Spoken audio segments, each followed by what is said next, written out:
Hello friends, operation research के lecture number 32 में आपका स्वागत है। इसमें हम डिस्कशन करने जा रहे हैं सिमुलेशन। देखिए, सिमुलेशन एक बिजनेस मॉडल का सबसे इम्पॉर्टेंट प्रॉब्लम सॉल्यूशन टेक्निक है।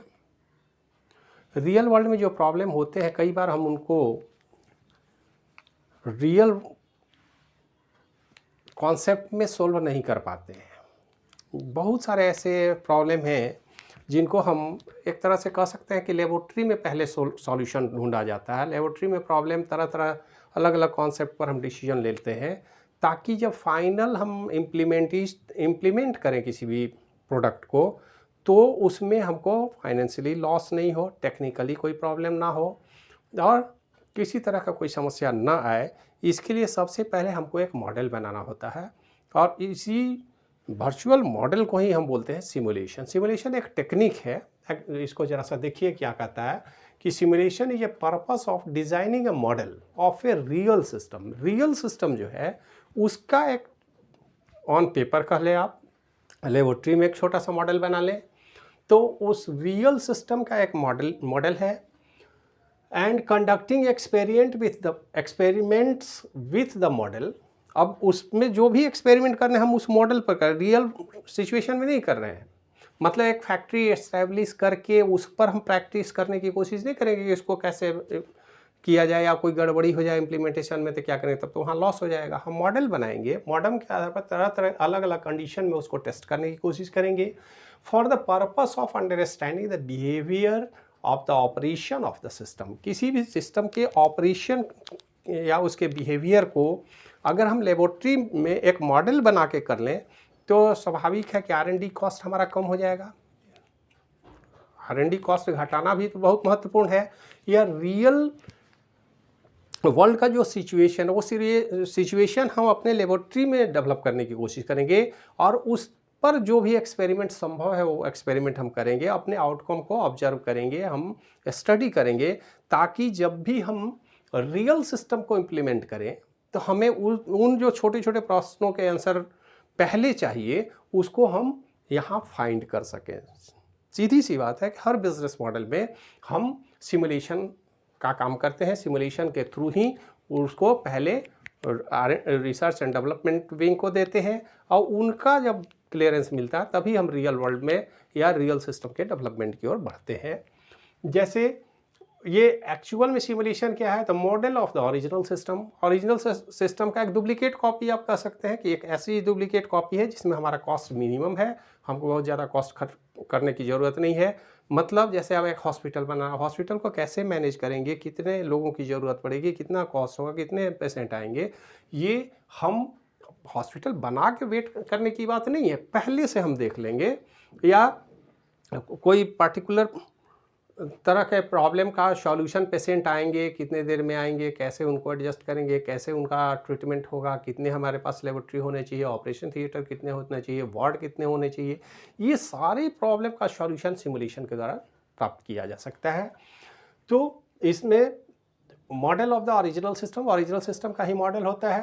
Understand the implementation of the system. इस मॉडल बनाने की ज़रूरत क्यों पड़ी, ताकि हम उसको समझ सकें कि उस सिस्टम के इम्प्लीमेंटेशन में कोई प्रॉब्लम तो नहीं आएगी, या हम प्रॉपरली इम्प्लीमेंट कर पाएंगे। अब करेंगे तो हमारे लिए प्रॉफिट का सौदा होगा या नुकसान होगा, क्योंकि ओवरऑल जब भी कोई रियल प्रोजेक्ट पर हम काम करते हैं तो उसमें करोड़ों के खर्च आते हैं। करोड़ों रुपए खर्च करके फिर हम उस पर स्टडी तो नहीं कर सकते, हम पहले स्टडी कर लेते हैं। और पहले स्टडी करने के लिए क्या करना होगा कि पूरे सिस्टम का एक मॉडल बना लें और उसी मॉडल पर हम डिसीजन लें कि हमें क्या करना चाहिए, कौन सा हमारे लिए ऑप्टिमम सॉल्यूशन होगा और कैसे हम इसका प्रॉब्लम का सॉल्यूशन करेंगे। तो एक्चुअली में इसका यूज कहाँ है, तो business situation, inventory control, financial decision, हर जगह सिमुलेशन का इस्तेमाल हम करते हैं।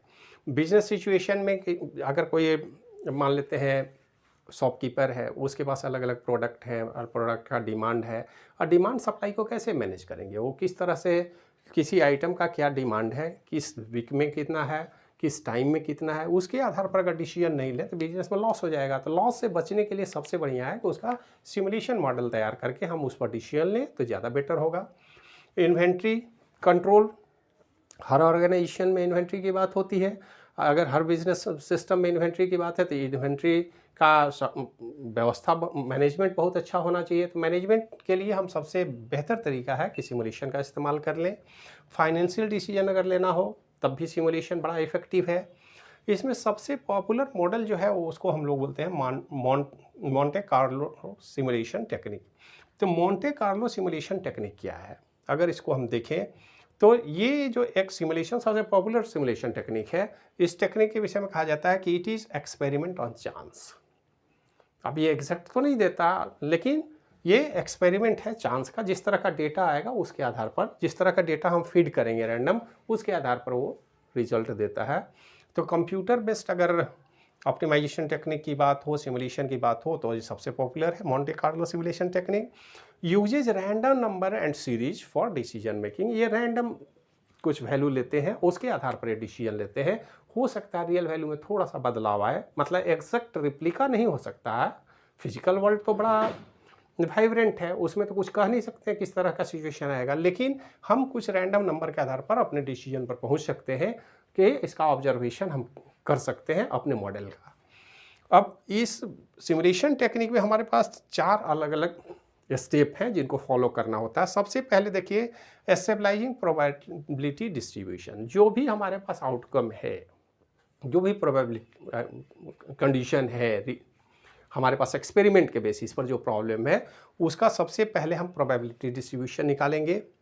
प्रोबेबिलिटी डिस्ट्रीब्यूशन के बाद क्यूमुलेटिव प्रोबेबिलिटी डिस्ट्रीब्यूशन निकालेंगे। सेटिंग रैंडम नंबर इंटरवल, क्योंकि रैंडम नंबर पर हम एक्सपेरिमेंट करेंगे तो रैंडम नंबर इंटरवल भी हमको सेट करना होगा। और उसके बाद जनरेटिंग रैंडम नंबर। तो ये रैंडम नंबर जनरली हम अपने से एस्टेब्लिश करते हैं, जनरेट करने की कोशिश करते हैं, जिसके आधार पर हम सिमुलेशन मॉडल का रिजल्ट निकालेंगे।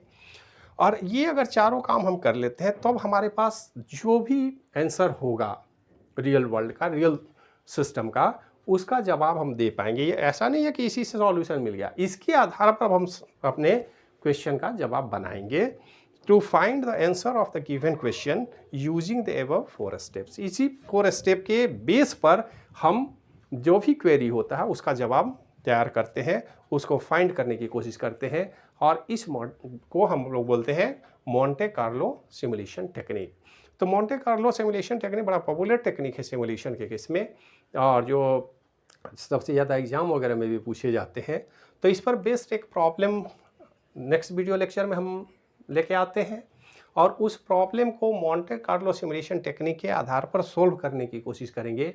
और तब हम आसानी से समझ पाएंगे कि एक्चुअल में सिमुलेशन का क्या बेनिफिट है, और सिमुलेशन के आधार पर किस तरह से हम ऑप्टिमल डिसीजन ले सकते हैं किसी बिजनेस सिस्टम को, इन्वेंट्री मैनेजमेंट को, या फाइनेंशियल डिसीजन में जो भी हमें एक्शन टेकन रिपोर्ट बनानी है या जो भी काम करना है, उसको हम कैसे सोल्व करते हैं, कैसे सॉल्यूशन निकालते हैं। इस पर डिस्कशन नेक्स्ट लेक्चर में करते हैं। ये इंट्रोडक्टरी लेक्चर है जिसमें मोंटे कार्लो सिमुलेशन टेक्निक के विषय में, उसके स्टेप के विषय में हमने जानकारी प्राप्त की, और एक्चुअल में सिमुलेशन है का और क्यों ज़रूरी है। तो इसके बाद हम मिलते हैं नेक्स्ट वीडियो में, जिसमें हम इस पर बेस्ड एक प्रॉब्लम का सॉल्यूशन ढूंढने की कोशिश करेंगे, ताकि हम आसानी से समझ सकें मोंटे कार्लो सिमुलेशन टेक्निक को। तो इस वीडियो में इतना ही, मिलते हैं नेक्स्ट वीडियो में। देखने के लिए धन्यवाद।